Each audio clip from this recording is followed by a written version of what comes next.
Hello viewers, আসসালামু আলাইকুম। আশা করছি সবাই অনেক অনেক ভালো আছেন।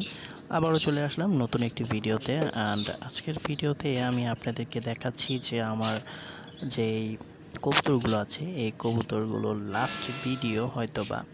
কারণ আসলে আমি এই ভিডিওটি করার পরে হয়তোবা কবুতর পালন করা ছেড়ে দিতে পারি। কারণ আসলে এতটাই ব্যস্ততার মধ্যে আছি, কারণ কবুতরগুলোর সময় ঠিক মতো দিতে পারছি না।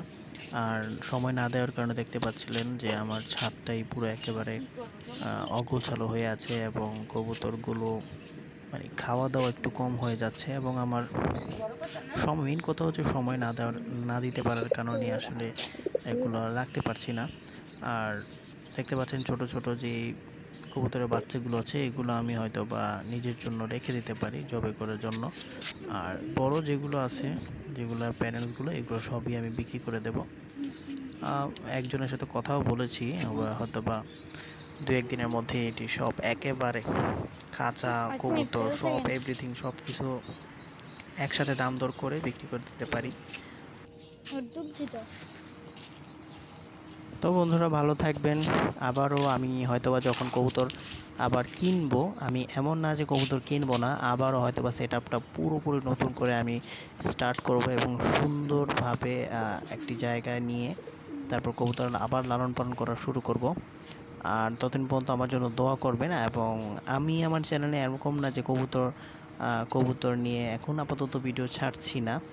হয়তোবা অন্যান্য আপাতত আমার চ্যানেলে অবশ্যই আমার অনেক গৃহপালিত প্রাণী আছে, যেমন আমার একুইরিয়াম আছে, এগুলো নিয়ে আমি ভিডিও করব। যারা মাছ পালন করেন অথবা মুরগি আসলে পালন করব, আমি মুরগিটা রাখবো। জাস্ট কবুতরটা রাখছি না, কারণ কবুতরটা ছাদের উপর উঠতে হয়, সময় দিতে পারছি না, এই কারণে হয়তোবা কবুতরটা আমি আপাতত স্টপ রাখছি।